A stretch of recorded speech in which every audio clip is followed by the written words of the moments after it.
สบายดีอันนี้ก็มาทอดกันดัมปลิงนะดัมปลิงแบบห่อ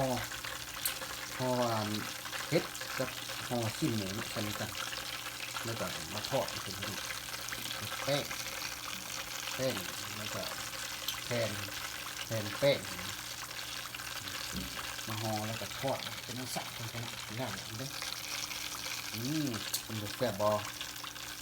มันกับสีแบบดำๆนิดนึงเนาะคนละขนาดก็โอเคอยู่ตรงนี้โอเคเลยเนาะมาหมอมันดำมาเบิ่งเรื่องสีมันคือดำนะคนละเป็นแบบแซ่บปะอันนี้dumpling pork and mushroom pork mushroom how it tastes good huh tastes good to me and it tastes good to you sometimes people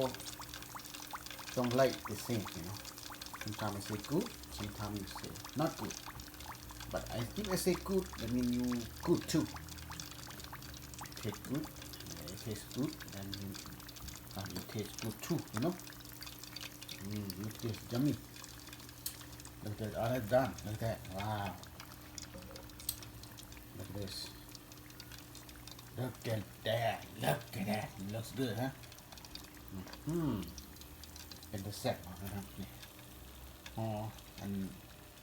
อสิ้นหมูเนาะสิ้นหมูเซ่กับเฮ็ดนะครับทอดเป็นตัวแซ่บแล้วล่ะนี่ empty last one นี่ตัวสุดท้ายโอ้เป็นงามมากเป็นบังเลยเป็นตัวแซ่บเนาะอันนี้ก็เสียไปกินนะก่อนเป็นอะไร